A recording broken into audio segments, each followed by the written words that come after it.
안녕하세요. 훈훈한 인터뷰의 훈훈입니다. 오늘 두 번째로 양대천 교수님 모시게 되는데요.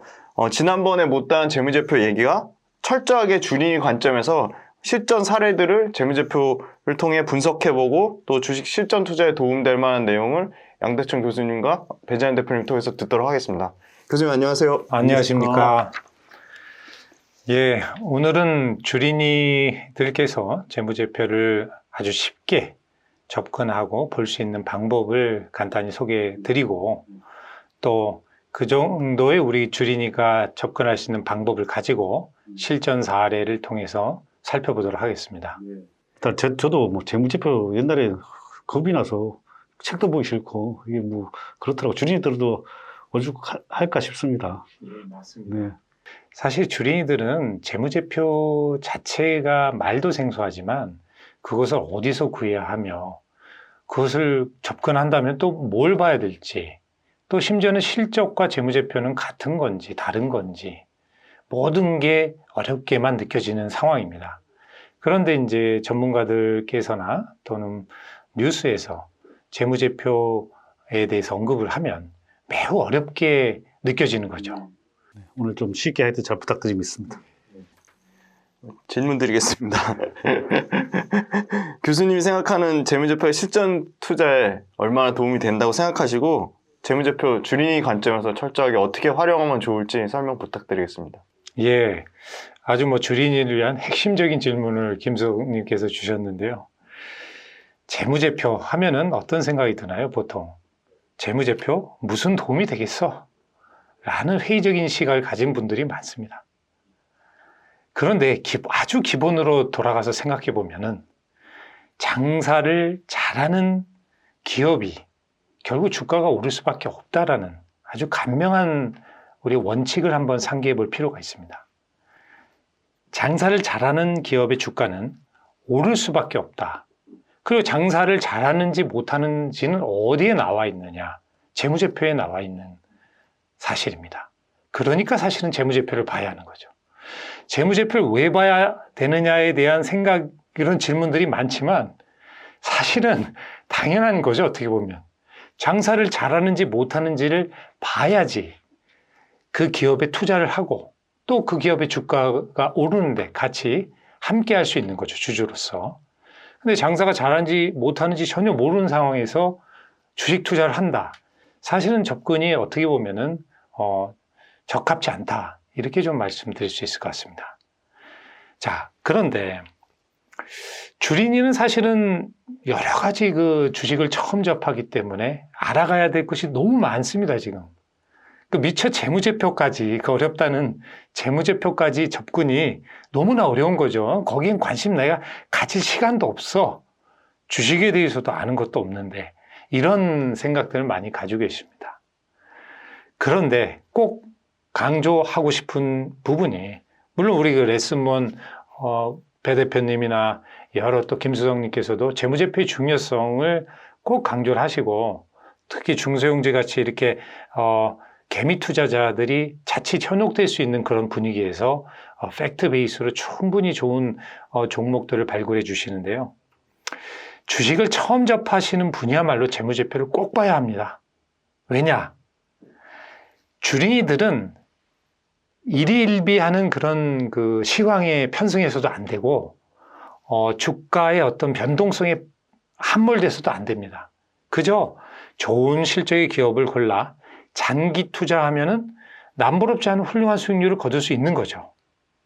그런데 자칫 주린이들이 경험도 부족하고 시장에 대해서 전혀 지식이 없는데 그 변동성이 커지면은 자칫 아주 비싼 가격에 사게 되고 그리고 주가가 아주 떨어진 아주 그 시장의 충격에서 놀래서 아주 낮은 가격에 자신이 가진 주식을 팔아버리는 그런 우를 범할 수 있습니다. 그러니까 짧은 지식으로 차트를 보고 단타한다든가 잦은 거래를 하면은 가랑비에 옷 젖듯이 손실이 눈덩이처럼 불어나게 되는 것이죠. 그러니까 주린이는 꼭 재무제표를 보고 좋은 실적의 기업을 골라서 장기 투자를 하는 것이다. 라는 말씀을 꼭 드리고 싶습니다. 그런데 재무제표를 좋은 기업을 선별해서 실적이 좋은 주식을 선별해서 주식 투자를 무조건 장기 투자하느냐? 그건 아니죠. 분기별로 우리가 분기별로 재무제표가 사실 발표가 됩니다. 연별로도 발표되지만 분기별로도 발표가 되는데 분기별 발표되는 재무제표를 보고 그 실적을 꼭 챙겨야지만 내가 앞으로 주식을 더 가져갈지 말지를 또 결정하게 되는 거죠. 그러니까 최소한 3개월 정도의 여유 있는 기간을 가지고 충분히 보유 의사결정도 할 수 있다라는 부분입니다. 그래서 꼭 재무제표를 분기별로도 체크해 볼 필요가 있다. 이 한 가지만 꼭 말씀드리고 싶은 것은 주가는 종국에는 재무제표가 보여주는 진실에 수렴한다. 그러니까 재무제표를 보고 주가와 관련된 항목에 집중해서 특히 주린이들은 그 핵심적인 항목들만 검토하시면 그렇게 어렵지 않다라는 사실 꼭 말씀드리고 싶습니다. 핵심적인 항목에 대해서 이제 알아봐야 되겠네요. 네, 맞습니다. 예. 어떤 항목이 핵심적인 항목인지 좀 자세히 주린이 관점에서 설명 부탁드리겠습니다. 예, 그러면은 재무제표 항목을 좀 말씀드리기 앞서서 재무제표를 도대체 어떻게 접근할 수 있는가부터 좀 말씀드릴까요? 네, 좋습니다. 그러면 이제 항목에 대해서 좀 언급할 수 있게 되니까. 자, 재무제표 잘 모르실 텐데요. 재무제표 어디서 구할 수 있을까요? 다트에서. 다트죠. 다트입니다. 네. 다트. DART. 예. 그게 금융감독원 전자공시 시스템의 준말입니다. 영어에. 그 다트를 한 번도 안 가보셨을 텐데 DART 다트를 한번 네이버나 뭐 아무 검색 사이트에서 다트를 치시면은 바로 그 사이트로 갈 수 있고 지금 화면에 보시면 금융감독원 전자공시 시스템 다트의 화면입니다. 여기 DART 보이시죠? 다트의 화면이 보이고 있습니다. 다트의 화면에 바로 들어가면 참 확실하게 되어 있습니다. 다짜고짜 종목명부터 넣을 수 있게끔 편리하게 설계되어 있습니다. 내가 궁금한 종목을 바로 여기다 입력을 하면 됩니다. 뭐 카카오가 궁금하다 그러면 카카오를 여기다 바로 치시면은 해당 정보들이 나오는데 여기 글자는 잘 안 보이지만 특히 재무제표의 관점에서 보면 여기 정기공시라고 있는데 잘 안 보이시죠? 정기공시 안에 뭐 사업보고서, 반기보고서, 분기보고서 이런 것들이 있는데 그 항목들을 체크를 하십니다. 체크를 하면은 그게 다 사업보고서입니다. 분기냐, 반기냐, 연별이냐의 차이지 어차피 다 그게 사업보고서입니다. 그 사업보고서를 보셔야 합니다. 자, 그러면 그 중에 이제 사업보고서를 우리가 클릭을 해서 여기 사업보고서 나온 화면입니다. 여기 친절하게 그 목차, 카카오의 사업보고서인데 목차들이 여기 쭉 보이고요.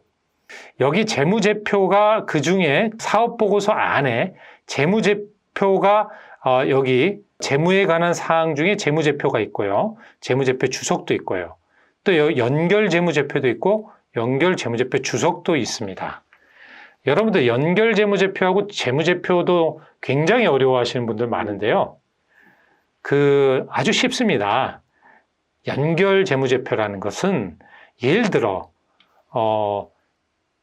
제가 모 기업을, 그러니까 주인 기업, 엄마 기업을 거느리고 있습니다. 경영하고 있는데 아들 기업들 있죠. 자회사. 제가 지분 투자해서 아들 기업들을 다 합해가지고 보고하는 재무제표입니다. 뭐 그렇게 어려운 거 아닙니다. 그래서 지금 국제회계 기준 IFRS 그리고 우리나라 기업회계 기준은 연결 재무제표를 주재무제표로 인정하고 있다. 그러니까 연결 재무제표를 중심으로 보시면 됩니다. 간단합니다. 그럼 연결 재무제표의 자회사라는 게 몇 프로 이상의 지분을 가진 자회사를 말씀하는 건지요? 실질적 지배력이라고 표현할 수 있는 부분을 가져야 하는데요.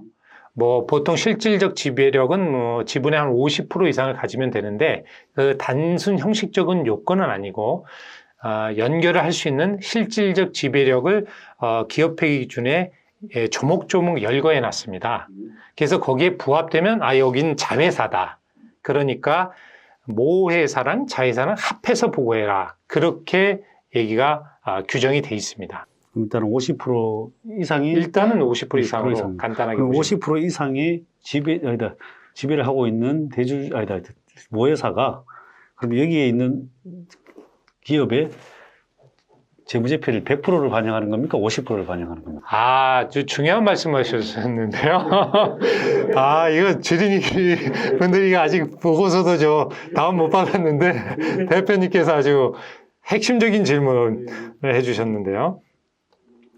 간단합니다. 일단은 단순 합산합니다. 재무상태표, 그러니까 재산을 합산하는 것도 그렇고 또 손익계산서, 그동안 벌어들인 거, 나간 거, 그 이익, 그것도 일단 다 합체합니다. 뭐 아무 생각 없이 합산한 다음에 간단합니다. 재산 쪽에, 그러니까 재무상태표 쪽에서는 자본에서 알아서 좀 쪼갈릅니다. 이거는 모회사 거, 자회사 거. 그러니까 모회사 자본, 자회사 자본. 자본에서 갈라칩니다. 자본이 결국 자기 재산이니까, 예. 그래서 퍼센테이지로 자회사의 몇 퍼센트를 가지고 있으니까, 예. 그렇게 갈라치고, 손익계산서상의 이익도 우리가 유심히 보시면은 연결 당기순이익이 있고, 개별 당기순이익이 있고 그런데 연결 당기순이익도 일단 모회사 당기순이익은 다 가져와야 되고, 그 다음에 자회사 거는 지분만큼만 가져옵니다. 그렇게 해서 합산을 하게 됩니다. 그래서 좀 어렵긴 하지만 하여튼 간단한 그 핵심 내용은 재산 측면에서는 모회사는 모회사 전액, 자회사에 대해서는 지분만큼, 그 다음에 이익에 대해서는 모회사는 당연히 전액, 자회사도 지분만큼 가져온다. 뭐 그렇게 생각하시면 어렵지 않을 것 같습니다. 지분대로 한다. 이렇게 보면 되겠네요. 예. 자, 그래서 사업보고서를 보고 재무제표를 클릭하고 연결 재무제표를 예를 들어 클릭하면은 여기에 이렇게 여러 가지 그 보고서 형태들이 나오고 있습니다. 그래서 그러한 보고서들을 또 클릭해서 접근을 할 수 있습니다. 요는 사업보고서를 다운받으면 내지는 사업보고서를 오픈하면 거기에 재무제표가 있다. 그래서 한번 들어가 보십시오. 여러분들 꼭 들어가 보셨으면 좋겠습니다. 자, 그렇게 해서 재무제표를 받을 수 있고, 우리가 사실은 다른 방식으로 좀 접근할 수 있는 거는 증권사 HTS와 뭐 네이버 금융 같은 부분으로 접근이 가능한데, 그것은 항목별로 좀 볼 수가 있습니다. 그 부분은 이따가 잠깐 HTS 화면이나 네이버 금융 쪽이 있으니까 그때 가서 그 항목을 볼 수 있는, 재무제표 항목을 볼 수 있는 방법에 대해서는 그때 보면서 잠깐 보시기로 하고, 이제 사업보고서를 통해 재무제표를 다운받았다. 그러면 이제 나올 수 있는 재무제표 형태에 대해서 간략하게 좀 보도록 하겠습니다. 자, 재무제표는 사실은 여러 가지가 있습니다. 첫째, 손익계산서, 둘째, 재무상태표, 셋째, 자본변동표, 넷째, 현금흐름표, 그리고 주석. 그 중에 대표적인 양대 산맥은 손익계산서와 재무상태표입니다. 손익계산서와 재무상태표를 보면은 사실 그게 주 재무제표고요. 그렇지만 제가 저술한 책에도 언급했듯이 가장 중요한 거는 바로 현금흐름 정보다. 그래서 현금흐름표를 꼭 봐야 됩니다. 그리고 주석. 우리 김수석님께서 우리 일종의 주린이를 위한 설명에서 앞서 주석을 꼭 좀 접근하는 방법에 대해서 누차 이렇게 강조를 해주셨는데 주석도 꼭 살펴봐야 됩니다. 그만큼 이렇게 투자 전문가이신 분들도 주석에 대해서 꼼꼼히 살펴보고 있습니다. 그러니까 주린이가 꼭 주석을 놓치지 않게 해주십사라는 얘기를 제가 이 자리에 앉기 전에 여러 번 들었습니다. 그래서 손익계산서 이거 뭐 제가 장황하게 설명할 거 없고요. 간단합니다. 여러분들이 뭐 카페를 차렸다고 하면은 카페에서 매년 돈 들어오죠. 돈 봅니다. 뭐 커피 팔아서 예를 들어 현금이 들어왔다. 그게 그냥 수익이고 또 카페 매장 운영하다 보면 돈이 많이 들어가죠. 나가는 돈에 뭐 인건비도 있고, 예. 그 비용으로 나가죠. 그게 비용이죠. 그거 빼면 뭐가 남아요? 매년 얼마 남았지 하고 계산해 보시죠. 그게 이익입니다. 뭐 그렇게 어렵게 생각하실 거 없고요. 기업의 재무제표는 뭐 특별한 게 있겠지. 특별한 거 없습니다. 물론 복잡한 상황을 반영하기 위해서 그렇게 단순하진 않겠지만 그 본질은 똑같습니다. 들어오는 돈 적고 나가는 돈 적고 그 남은 돈 그럼 뭐 금고에고 현금이 있으면 이제 세 보시면 되는 거죠. 그 1년 동안 그 정도 버셨다. 그게 단기 순이익입니다. 우리 학창 시절에 차변, 대변 이래가지고 다 배운 것 같은데 학창 시절에 그죠? 뭐 나가는 거는 차변에 쓰고 들어오는 건 대변에 쓰고 그죠? 그럼 그거 대입하면 되는 것 같은데 그죠? 예. 뭐 대표님께서는 그렇게 대입하면 간단하시지만 주린이의 경우에는 뭐 차변이 뭔지 대변이 뭔지 왼쪽 오른쪽 이렇게 하다 보면은 당장은 너무 어렵습니다. 그냥 쉽게 아니 뭐 매년 돈 번 거 있고 나간 거 있으면 손익계산서에 담고 그럼 그런 의미에서 그냥 재무상태표도 편하게 차대변 가리지 않고 보게 되면은 뭐냐 재무상태표 그냥 재산 목록을 보여주는 겁니다. 여러분들 예를 들어 카페 아까 운영했는데 우리가 은행에서 2억을 대출받았어요. 2억을 대출받고 내가 한 3억 정도의 자본금을 갖고 있었어요. 여윳돈이. 그래서 카페를 차렸죠. 얼마짜리? 5억 원어치의 재산 가치를 가지는 거기에다가 이제 뭐 매장도 사고 조그마한 매장 하나 사고 거기에 뭐 키친도 해놓고 뭐 머신, 커피 머신 다 장착해놨죠. 그게 재산입니다. 그게 5억 원어치가 이제 다 들어가는 겁니다. 부동산에도 들어가고 또 키친 아까 얘기했던 장비들, 머신 같은 기계장치, 커피 머신. 그게 그 자산에 다 잡힌 겁니다. 그죠? 부채. 항상 기억해야죠. 남한테 줄 돈 기억해놔야 되잖아요. 2억 원 까먹으면 안 됩니다. 반드시 적어놔야죠. 오른쪽에. 왜 오른쪽에 적었느냐. 오른쪽은 나중에 이게 이쪽에서 빌려온 돈들을 의미하기 때문에 갚아야 될 돈이거나 아니면 요 돈은 내 돈이나 나머지 내 돈. 자, 그러면 카페 차려가지고 돈 2억 빌렸죠. 그리고 내 돈 3억 원하고 합하면은 얼마예요? 5억 원의 지금 카페 재산 가치가 있는 겁니다. 간단히 보면 간단하죠. 총 카페 재산은 5억. 그 다음에 부채로 나중에 꼭 갚아야 될 돈은 2억. 나머지 3억은 내 돈, 내 돈입니다. 그러면 딱 한 가지만 기억하시면 돼요. 손익계산서 1년 동안 이건 차린 거고 이제 1년 동안 우리가 얼마를 벌었냐? 1억을 벌었다고 칩시다. 그러면 자산 현금으로 1억이 들어왔어요. 카페 가치의 5억에다가 1억이 들어왔죠. 그럼 6억이에요, 지금 가치가.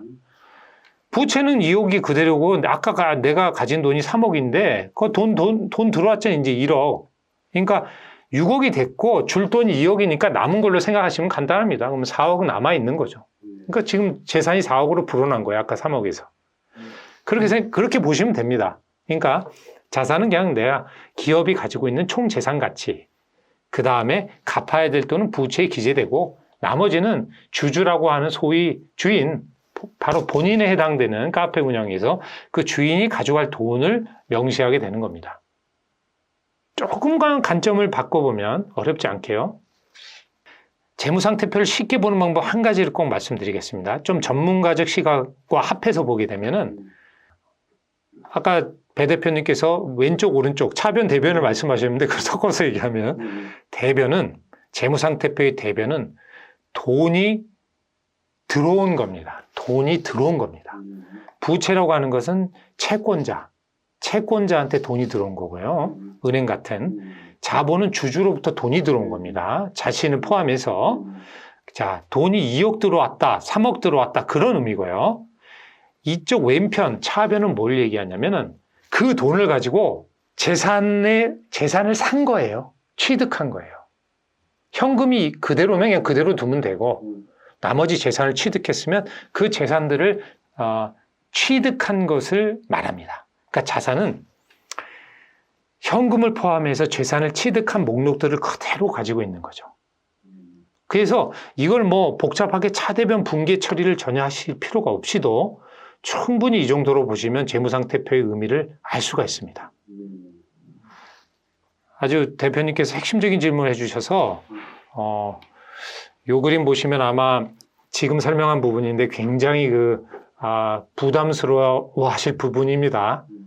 사실 회계를 강의하면서도 이렇게 좀 사실 쉽게 좀 전달해 줄 수 있는 방법이 없나 많이들 고민합니다. 회계학 교수님들이. 근데 제가 단언컨대 회계학 교수님들이 눈높이를 맞출 수가 없어요. 다 아는 것을 예를 들어 1 더하기 2인데 뭘 그렇게 자세히 설명해. 그러니까 너무나 당연한 거죠. 그런데 그 당연한 걸 조금만 뽀개면 지금 잠깐 보시면 재무상태표에서 부채와 자본은 돈이 들어온 거다. 그래서 채권자로부터 돈을 빌리고 내 돈이 들어가서 돈이 빌려온 것을 말하고 재무상태표의 자산이라고 하는 차변은 그 돈을 가지고 무언가를 투자, 취득을 한 것이다. 그런 의미로서 바라보시면 되고요. 자, 이 자산을 굴려가지고, 이 돈을 굴리는 게 아닙니다. 이 자산을 굴려서, 뭐 기계장치도 좋고, 부동산도 좋고, 이걸 굴려가지고, 이 매년 돈을 버는 겁니다. 매년. 제가 현금 흐름표를 제 책에서도 강조했지만, 사실 현금 흐름이 매우 중요한데도, 전문가들조차도 그 현금 흐름의 중요성을 사실은 어필하고 있지 않습니다. 근데 이 손익계산서의 이익 활동은 그대로 현금 흐름표의 영업활동 현금 흐름과 같은 논리입니다. 단지 현금 기준입니다. 똑같은 내용인데. 자, 그리고 아까 돈 빌려왔죠? 재무상태 보시면 부채, 자본, 각각 돈 빌려온 주체들이 되는데 돈을 빌려온 내용은 현금 흐름표의 재무활동 현금 흐름에 그대로 나타납니다. 올해 돈 빌려온 내역입니다. 그건 기준은 현금 기준입니다. 또 그걸 가지고 자산을 아까 산다고 그랬는데 자산을 샀다. 그게 투자입니다. 투자. 취득이 투자인데요. 투자활동 현금 흐름에 자산 산 내역이 자산을 사기 위해 돈이 투자된 그 내역이 그대로 나옵니다. 그러니까 현금 흐름표를 보면 올해 영업활동을 통해서 돈이 얼마나 들어왔는지 그리고 재무활동을 통해서 또 돈이 얼마나 끌어왔는지 그 돈을 어디다 또 투자했는지가 다 나타나게 됩니다. 여기에 큰 돈의 유입이 보이면 그것만 보시면 됩니다. 사실은 그것은 굉장한 비결이죠. 재무제표를 보는 요령입니다. 재무활동 현금 흐름은 자본하고 부채가에서 이렇게 돈이 와가고 나간 게 재무활동 현금 흐름이라는 말씀이죠. 그렇죠. 네네네. 네. 그런데 딱 차이는 현금 기준이고 네. 부채 자본에서 재무 상태에서 보여주는 부채 자본은 누적 금액이고 반면에 재무활동 현금 흐름은 당해 기준입니다. 올해만 들어온 돈만 뽑았습니다. 그래서 제가 재무상태표의 증부는 현금 흐름과 표와 거의 유사하다 이렇게 얘기를 하고 있습니다. 전기 대비 단기에 얼마나 늘어나고 줄어들었느냐가 바로 이 현금 흐름을 보여주고 있습니다. 이 표가 보니까 예. 아까 보니까 5번이 이렇게 재무활동 5번. 현금으로 이렇게 화살표가 가야 되는 거죠. 화살표가. 그렇죠. 5번은 요 통입니다. 그렇죠. 요 부채 자본 통이 부채 자본 이렇게. 통이 예. 요 화살표로 가야 되는데 화살표가 좀 여기서 끊겨 있는 것 같아서. 예, 요 부분 맞죠. 아주 네. 큰 지적을 해주셨습니다. 예. 일단 주린이도 보실 때 좀 확실히 예. 캡처해서 또 공부하시는 분들을 예. 참고하시라고. 예.